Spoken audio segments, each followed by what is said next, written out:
बिहार में मतदाता सूची को अपडेट करने के लिए चल रही स्पेशल इंटेंसिव रिवीजन प्रक्रिया पर सुप्रीम कोर्ट ने एक अहम फैसला सुनाया है। सुप्रीम कोर्ट के आदेश के मुताबिक अब 1 सितंबर के बाद भी आपत्तियां स्वीकार की जाएंगी। जिन लोगों के नाम लिस्ट में नहीं है उनकी मदद के लिए वॉलंटियर्स नियुक्त होंगे। इसके अलावा सुप्रीम कोर्ट ने आधार पर भी एक बड़ा और अहम आदेश दिया है। आज के फैसले में सुप्रीम कोर्ट ने कुल 5 बड़े निर्देश दिए हैं। क्या है ये निर्देश, आइए आपको बताते हैं, लेकिन इसके पहले समझ लेते हैं कि विवाद और हंगामा क्या था।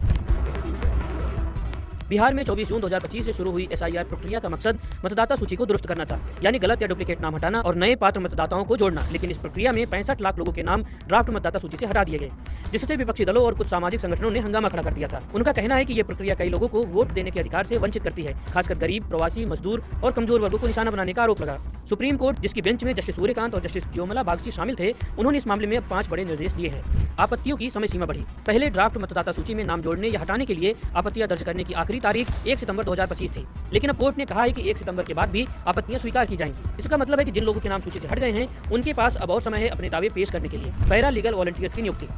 कोर्ट ने बिहार विधिक सेवा प्राधिकरण को आदेश दिया है कि वो पैरा लीगल वॉलंटियर्स नियुक्त करें। ये वॉलंटियर्स उन लोगों की मदद करेंगे जिनके नाम मतदाता सूची से हट गए हैं, ताकि वे अपने दावे और आपत्तियां आसानी से दर्ज करा सकें। इसके साथ ही राजनीतिक दलों को भी अपने बूथ लेवल एजेंट्स यानी BLAs को सक्रिय करने के लिए कहा गया है, ताकि वे मतदाताओं की सहायता कर सकें। आधार कार्ड को मान्यता।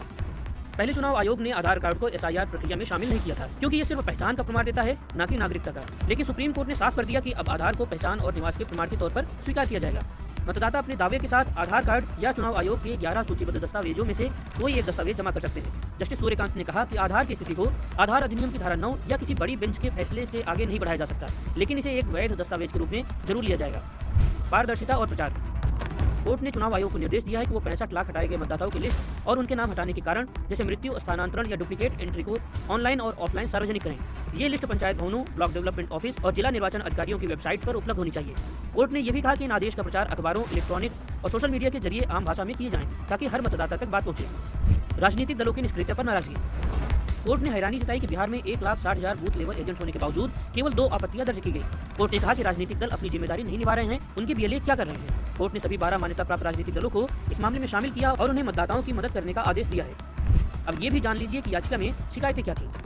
याचिकाकर्ता प्रशांत भूषण और कपिल सिब्बल ने कहा कि कई जगह आधार कार्ड वाले दावे खारिज किए गए, जिससे गरीबों को मुश्किल हुई है। RJD ने मांग की कि आपत्तियों की समय सीमा बढ़े, क्योंकि 22 अगस्त तक 84,305 और 27 अगस्त तक 1,78,948 लोगों ने दावे किए। बिहार में बाढ़ की वजह से लोग दावे नहीं पेश कर पाए। इसके अलावा प्रशांत भूषण ने आरोप लगाया कि चुनाव आयोग ने नाम हटाने में अपनी मैनुअल प्रक्रिया का पालन नहीं किया है। तो ये है एसआईआर का पूरा मामला, इसमें शिकायतें क्या थी और अब सुप्रीम कोर्ट ने इस बारे में जो बड़े फैसले सुनाए हैं।